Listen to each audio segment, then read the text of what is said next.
আগামী সোমবার জ্যৈষ্ঠ অমাবস্যা মরে গেলেও এই তিনটি খাবার খাবেন না, নাহলে এই বছরে অভাব ও অমঙ্গল আসবেই আসবে। জয় শ্রীকৃষ্ণ, রাধে রাধে, জয় মা লক্ষ্মী। নমস্কার প্রিয় দর্শক বিন্দু, ভগবানী ভরসা চ্যানেল থেকে নতুন পর্বে আপনাদের সুস্বাগত। তো ভক্তবৃন্দুগণ, আজকের এই আলোচনা জ্যৈষ্ঠ মাসের সংক্রান্তি ও পবিত্র জ্যৈষ্ঠ অমাবস্যা উপলক্ষে। এই অমাবস্যা বিশেষভাবে মল অমাবস্যা বা পুরুষোত্তম অমাবস্যা নামে পরিচিত। সনাতন ধর্মশাস্ত্র অনুযায়ী এই তিথি অত্যন্ত পুণ্যময় ও শুভ বলে বিবেচিত হয়। বিশ্বাস করা হয় এই দিনে ভক্তি ভরে ভগবানের আরাধনা, দান ধ্যান, জপ তপ এবং পিতৃপুরুষের উদ্দেশ্যে তর্পণ করলে জীবনের বহু বাধা বিপত্তি দূর হয় এবং ঈশ্বরের বিশেষ কৃপা লাভ করা যায়। হিন্দু ধর্মে অধিক মাস বা মল মাসের অধিপতি দেবতা হলেন ভগবান শ্রী বিষ্ণু। শ্রী বিষ্ণুর আরেক নাম পুরুষোত্তম, তাই এই মাসকে পুরুষোত্তম মাস বলেও অভিহিত করা হয়। সেই কারণে এই মাসের অমাবস্যা পুরুষোত্তম অমাবস্যা নামে পরিচিত। তাই পবিত্র তিথিতে ভগবান শ্রী বিষ্ণু ও মা লক্ষ্মীর পুজো অর্চনা বিশেষ ফলদায়ক বলে মনে করা হয়। অনেক ভক্ত এই দিনে শ্রী শ্রী সত্যনারায়ণের ব্রত ও পুজোর আয়োজনও করেন।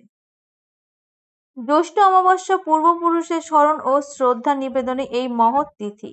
শাস্ত্রে বলা হয়েছে এই দিনে গঙ্গা স্নান, পবিত্র নদীতে স্নান অথবা গৃহে গঙ্গাজল মিশ্রিত জলে স্নান করে পিতৃপুরুষদের উদ্দেশ্যে তর্পণ করলে তাদের আশীর্বাদ লাভ করা যায়।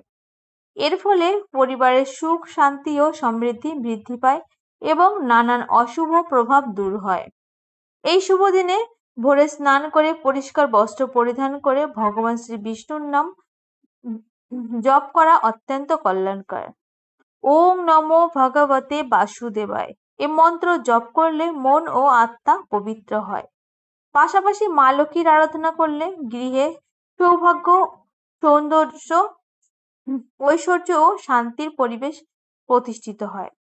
জ্যৈষ্ঠ অমাবস্যা দান পুণ্যের জন্য অত্যন্ত গুরুত্বপূর্ণ। এই দিনে দরিদ্র, অসহায় ও অভাবগ্রস্ত মানুষের খাদ্য, বস্ত্র, ফল, জলপাত্র, ছাতা বা সামগ্রিক অনুযায়ী দান করলে অশেষ পুণ্য লাভ হয় বলে শাস্ত্রে উল্লেখ রয়েছে।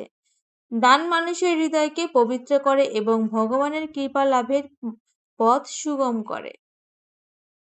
এই দিনে ব্রত বা উপবাস পালন করলেও অত্যন্ত শুভ। যারা সম্পূর্ণ উপবাস সক্ষম নন তারা ফলাহার বা সাত্ত্বিক আহার গ্রহণ করতে পারেন। তবে সর্বদা ভগবানের নাম স্মরণ, জপ ও ভক্তিভাব বজায় রাখা উচিত। ভক্তি ভরে পালন করা ব্রত মানুষের অন্তরকে শ্রদ্ধা করে এবং আত্মাধিক উন্নতির সহায়তা করে। বিশেষভাবে মনে রাখতে হবে এই দিনে তুলসী পাতা ও বেল পাতা অকারণে ছেঁড়া থেকে বিরত থাকা উচিত। তুলসী দেবীকে ভগবান বিষ্ণুর অত্যন্ত প্রিয় বলে মানা হয়, তাই তুলসী গাছে জল অর্পণ, প্রদীপ প্রজ্বলন এবং ভক্তি ভরে প্রদক্ষিণ করা অত্যন্ত শুভ বলে বিবেচিত হয়। এর ফলে সংসারে নানান বাধা দূর হয় এবং পরিবারের সুখ, শান্তি, সমৃদ্ধি পায়। জপ, তপস্যা, ধ্যান, পূজা, হরিনাম সংকীর্তন এবং ধর্মীয় আচার অনুষ্ঠান এই তিথির মহত্বকে আরো বৃদ্ধি করে। শাস্ত্র মতে এই দিনে করা সৎকর্ম বহুগুণ ফল প্রদান করে এবং জীবনের নেতিবাচক শক্তিকে দূর করে আধ্যাত্মিক উন্নতির পথ প্রশস্ত করে।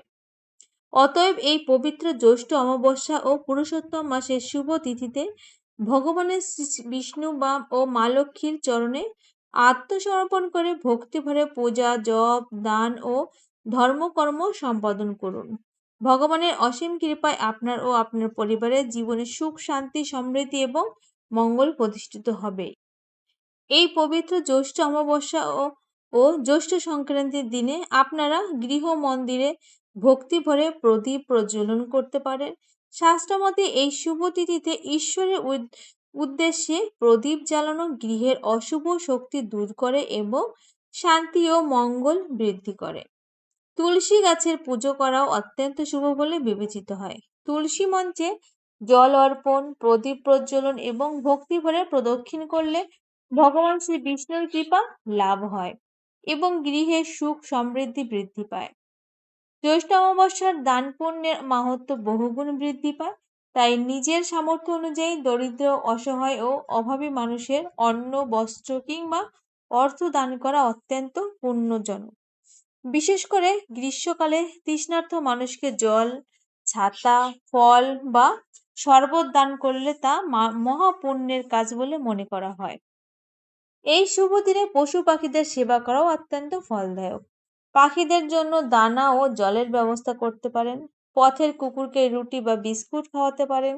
গোমাতাকে সবুজ ঘাস, রুটি অথবা গুড় মিশিয়ে খাদ্য প্রদান করলে জীবনের নানান বাধা বিপত্তি দূর হয় বলে বিশ্বাস করা হয়। যেহেতু এই অমাবস্যা পুরুষোত্তম মাস ও জ্যৈষ্ঠ সংক্রান্তি বিশেষ যোগ পালিত হচ্ছে, তাই ভগবান শ্রী বিষ্ণুর পূজা অর্চনা অত্যন্ত শুভ। গৃহে শালগ্রাম, শিলা বা ভগবান বিষ্ণুর বিগ্রহ থাকলে তাদের চন্দন, হলুদ ফুল ও তুলসী পাতা নিবেদন করা যেতে পারে। পাশাপাশি আপনার ইষ্ট দেবতা ও ইষ্ট দেবীর সামনে বসে একাগ্রিত চিত্তে নাম জপ ও ধ্যান করতে পারেন। সূর্যাস্তের পর গৃহের পবিত্র স্থানে আলোর ব্যবস্থা অত্যন্ত মঙ্গলজনক। সন্ধ্যাবেলায় তুলসী মঞ্চে ঘি অথবা তেলের প্রদীপ জ্বালান। এছাড়া গৃহের উত্তর পূর্ব কোণ অর্থাৎ ঈশান কোণে একটি প্রদীপ জ্বালিয়ে রাখলে শুভ শক্তির আগমন ঘটে এবং গৃহে ইতিবাচক পরিবেশ সৃষ্টি হয়। মা লক্ষ্মীর কৃপা লাভের উদ্দেশ্যে বাড়ির প্রধান প্রবেশদ্বারের দুই পাশে দুটি প্রদীপ জ্বালিয়ে রাখা যেতে পারে। এর মাধ্যমে গৃহে সৌভাগ্য, শান্তি ও সমৃদ্ধির আগমন ঘটে বলে মনে করা হয়। এই শুভ তিথিতে ভগবত গীতা পাঠ, বিষ্ণু সহস্রনাম জপ, হনুমান চাল্লিশা পাঠ, দুর্গা সপ্তশতী ও চণ্ডী পাঠ শ্রবণ ও পাঠ করা অত্যন্ত কল্যাণকর। এসব আধ্যাত্মিক সাধনা মনকে পবিত্র করে এবং গৃহে নেতিবাচকতা দূর করতে সহায়তা করে।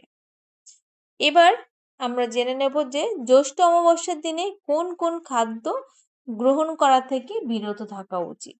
প্রথমত, পেঁয়াজ ও রসুনকে বহু ধর্মীয় আচার অনুষ্ঠান তামসিক খাদ্য হিসেবে বিবেচনা করা হয়। তাই ব্রত, উপবাস ও পুজোর দিনে এগুলি পরিহার করাই শ্রেয়।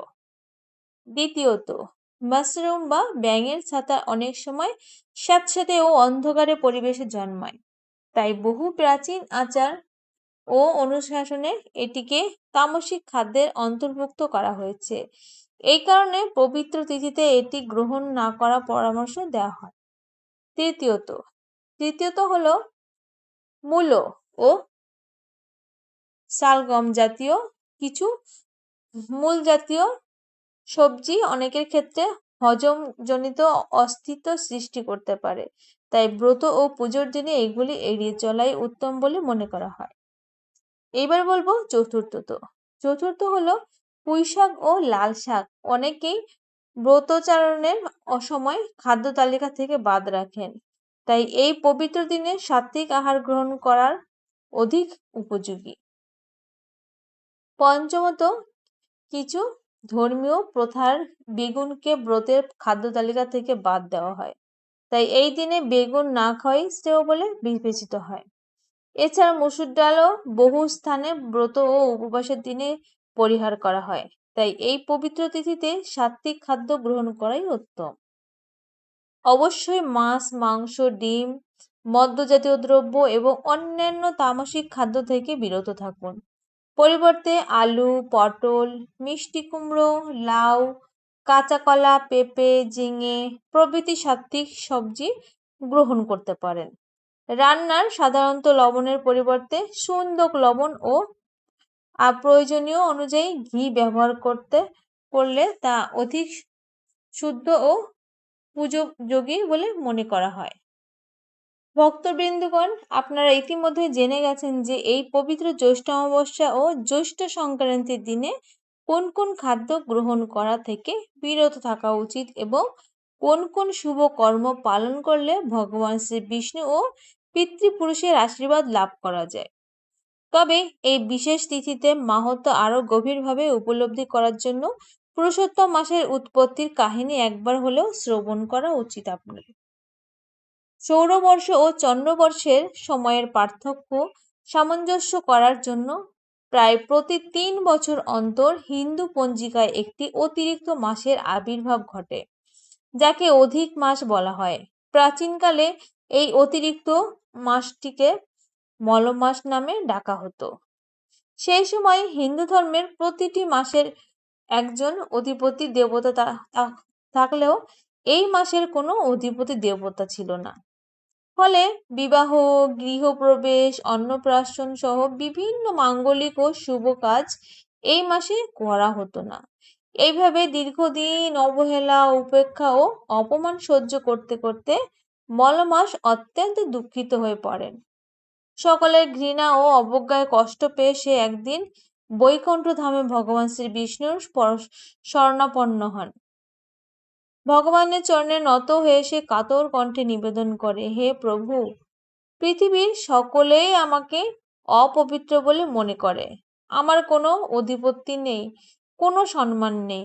সকল শুভ কাজ থেকে আমাকে দূরে রাখা হয়। এই অপমান আর সহ্য করতে পারছি না। আপনি দয়া করে আমাকে রক্ষা করুন। মলমাসের এই হৃদয় বিদায়ক আর্তনাদ শুনে করুণাময় ভগবান শ্রী বিষ্ণুর হৃদয়ে গলে যায়। তিনি স্নেহ ভরে মলমাস আশ্রয় নিয়ে বলল, তুমি আর দুঃখ করো না। আজ থেকে আমি নিজেই তোমার অধিপতি। আমার অন্যতম শ্রেষ্ঠ নাম পুরুষোত্তম। আজ থেকে তুমি সেই নামের পরিচিত হবে। তুমি আর অবহেলিত মলমাস নও, তুমি হলে পবিত্র ও মহিমান্বিত পুরুষোত্তম মাস।